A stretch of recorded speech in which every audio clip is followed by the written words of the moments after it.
So I'm going to make a very basic Houdini asset. What is Houdini asset? I created an asset here. If I go to the file and then go to the import Houdini digital asset, I can point to a place on my hard drive, and over there, it's here basically, and over there you will see that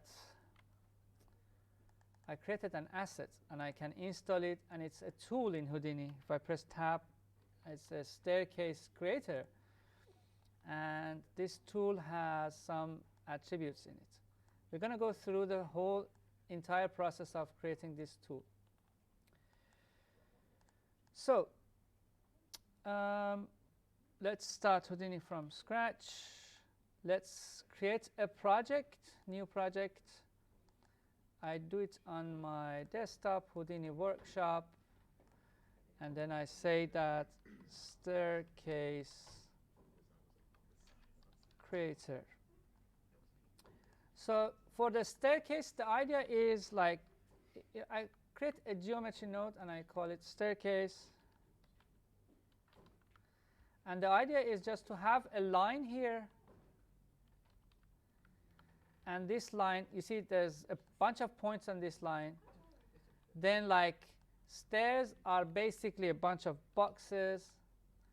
And these boxes, like, so these, like, you see this line has a bunch of points. So let me just draw on this snipping tool. So I've got a bunch of boxes here, points here. So like for each point, I create one like spiral stair, and it just like rotates like this high up. This is the idea. So like I created a box. I can template that. That's the box. So it should not be that big. It could be smaller. And then I use a node called copy with stamp. And I repeat this box alongside these points. But the problem is this. There's a problem here.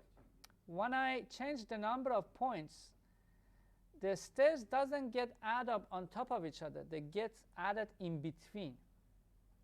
It would have been much better. So if I had, so like this is like 2 points, right? If I had this line with 2 points, if I have 3 points, I wish the length of the line would have increased 2. If I had 4 points, I wish the length of the line would have increased to 3. So basically, what I'm looking for is this, to have a bunch of points like this point 1, and then 2, and then 3, and then 4. Then you get like length 1, length 2, length 3. So you see that the number of the length is like 1 unit less than the number of points. So we can create that connection here. Just copy the parameter of the point, paste relative here, and then -1. Actually, -1. Then you get this connection. And then you suddenly see that this line builds up on top of each other. If you look at Houdini units, it's just so big. So it's from 0 to 1 is 1 meter, and the stairs must be much smaller. So I put the entire line into a parenthesis and divide it by 10 to make it smaller. So now let's play around with this box. So basically, we have this box. I just make it look like a stair.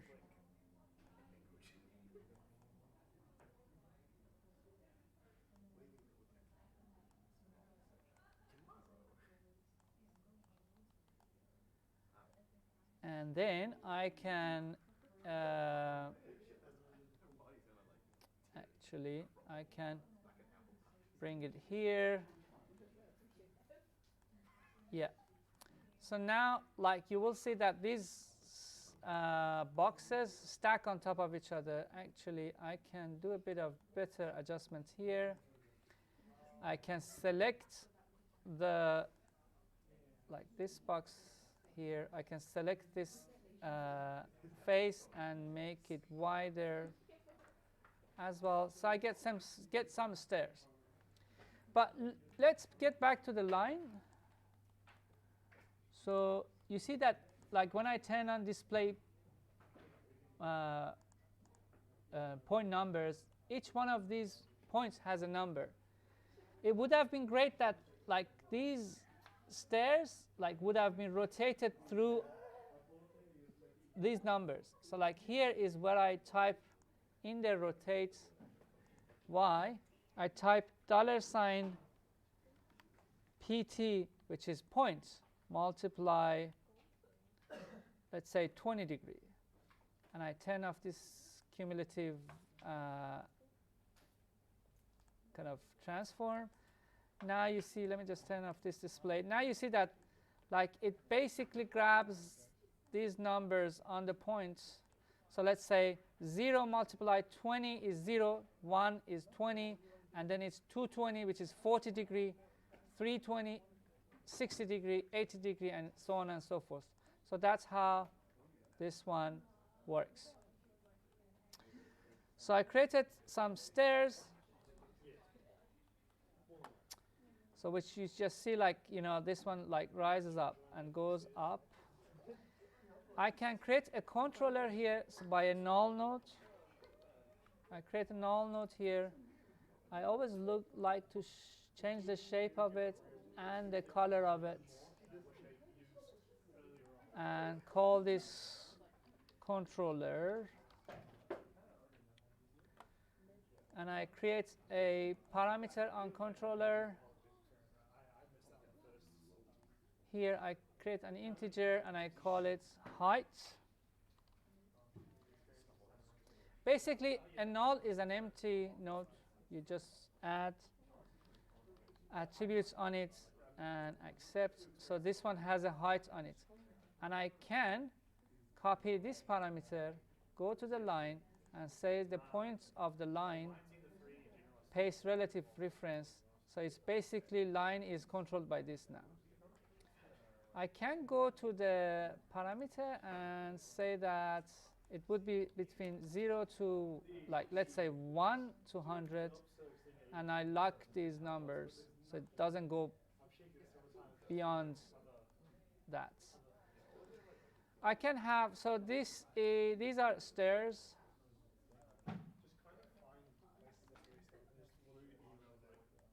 And then I can,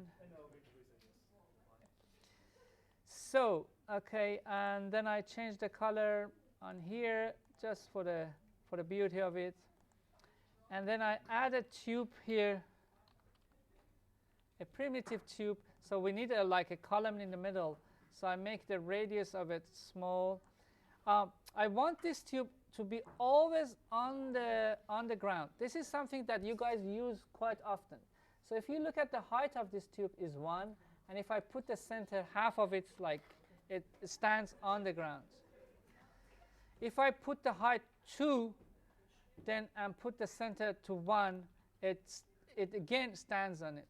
So basically, if I copy the parameter of the height, and divide to the center here, and then like add it to the center, but divided by 2, this tube always stands on the surface. Now I can connect this height copy parameter to the tube height and paste the relative there.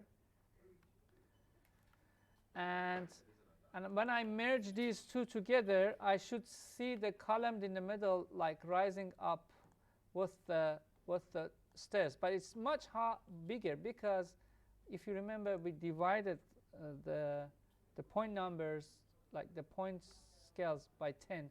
So I do it here. So this height now controls that one as well. So this is the, like, I can call it middle column or middle tube, whatever, I don't know. So now I want to create the railing. So I create another box here. And so basically repeating what I did, and then copy with stamp basically here, and then the box to the primitives line is gonna control that. So I've got a bunch of boxes, and I add a transform node here in the middle, and then I transform, like make these boxes, actually I'm going to be here, no, on the merge node, and this one's going to be merged with the rest, and these boxes are smaller, and then I use transform node to move them kind of to the edge, and then copy points here as well, not cumulative, on the rotation $PT multiply 20 as well. So now, and I want them to be higher up, and thinner, like maybe 0.2. Oh, not from this angle, but like here and here. Yeah, they are thinner now, and I rotate it like from this angle. Oh, they are aligned now, maybe slightly bigger. Okay, now I'm gonna show you a favorite node, which is called fuse. Fuse node like kind of fuses these points. If I turn on points here and I press W, you will see it here. So fuse node basically like kind of starts to fusing these points together. Now like I have a nice rail here, and I add subdivide it.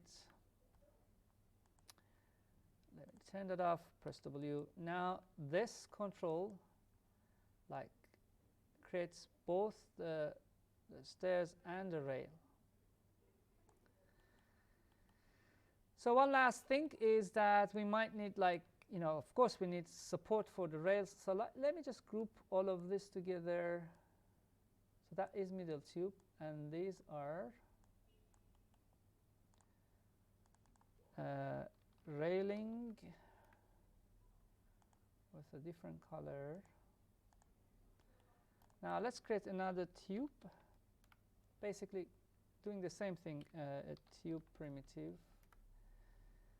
Doing the same thing with a very thin radius, and the height here, again, copy parameter and paste relative here. Oh, relative divided by 2. So this is always on the ground, and then the height. Okay.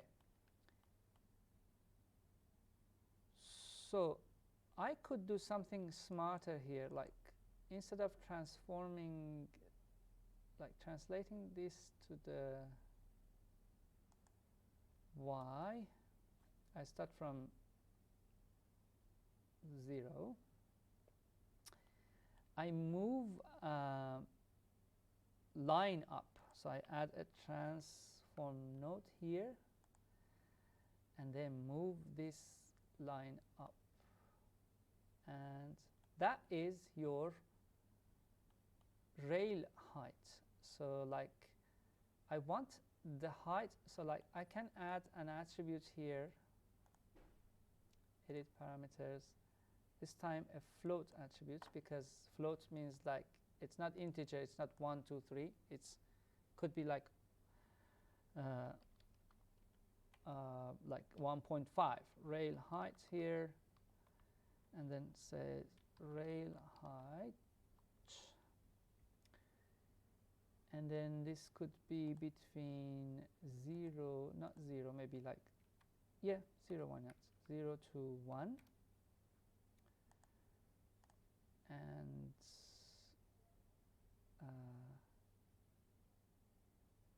0 to 10. Accept, so it goes 0 to 10.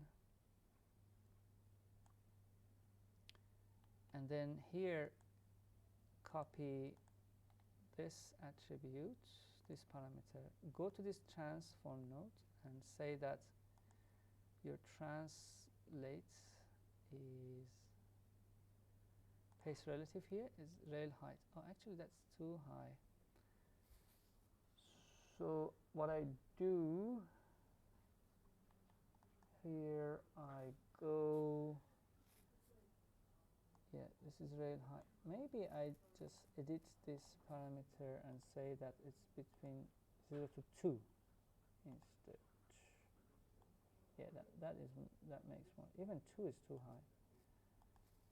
0 to 1. Accept. Yeah. And then the height of the new tube that is going to be supportive, it could be the same one. And then what I do is I just go through the same process. I create copy with stamp here. Tube is supposed to be, this is, yep, supposed to use this line. Gets repeated, as you will see. Actually, I can merge it to everything else.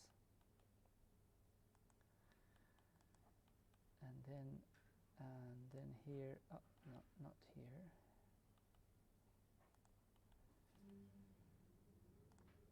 And then here, $PT multiply 20 as well. Add a transform node in the middle. And then transform it to here, basically. So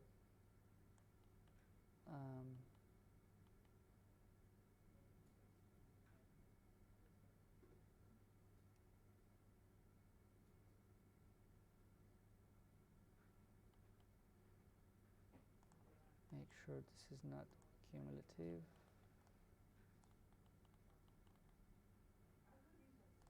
Oh, this should be the other way around. Actually, I'm going to show you something. You can press a like hold Alt and add a dot here as well, just for the sake of cleanness. This one should go here and this one should go here. Okay, cool. Now we see. Yeah, I think we're done. So this is the height of the, and this is, I think this tube could be thinner. Cool. Our tool is created. How to make a asset, Houdini asset out of this? Very easy. First of all, let's save your project. I didn't create a project. I did. Is there any edits? If I go to the edits, aliases and variables, I have a job here, which is the project. I copy that to the heap file here, as make sure that both of them are the same, and then I press Ctrl S and I save it into my job, which is here, and I call it staircase. Now I can create a Houdini asset out of, go to the asset, new digital asset from selection. It says create a subnet. That's what we did, and I call it staircase creator, and I save it into my job, maybe a folder for, yeah, I have a folder for HDA or Houdini assets, and save it there. But before saving it, I want this subnet.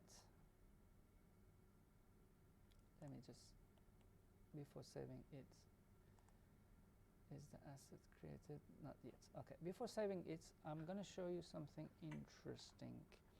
So when this subnet is created, so subnet is like a folder that like generates, like contains your assets. Here in the edit interface parameters, you can bring those height and like those other attributes from the nodes inside, like staircase here from the controller. I can bring this height to the transform and railway to the transform as well. It's kind of like promoting. So you see that those attributes are there now. So if I accept that and then create assets from this, this is going to be much more exciting. Staircase creator inside my job HTA, staircase creator here, accept, no change. So you can have an icon for it. So like, I don't know, like I can take a snapshot from here and save it on my disk in my desktop Houdini project staircase creator, like icon, and grab that icon from the desktop, from the job actually, which is, this is the icon. You can check the parameters. It has height and rail there, and then accept. So now I have my staircase like as a Houdini asset generated on my desktop. Here you will see I've got this asset generated inside my HDA. Yeah, this is my asset. You can lock it, go to the asset, lock asset, and lock it. So, and from now on, nobody can touch it. You can test it with this, like kind of save your project, open a new, and then go to the import Houdini assets, and then point to that asset you got,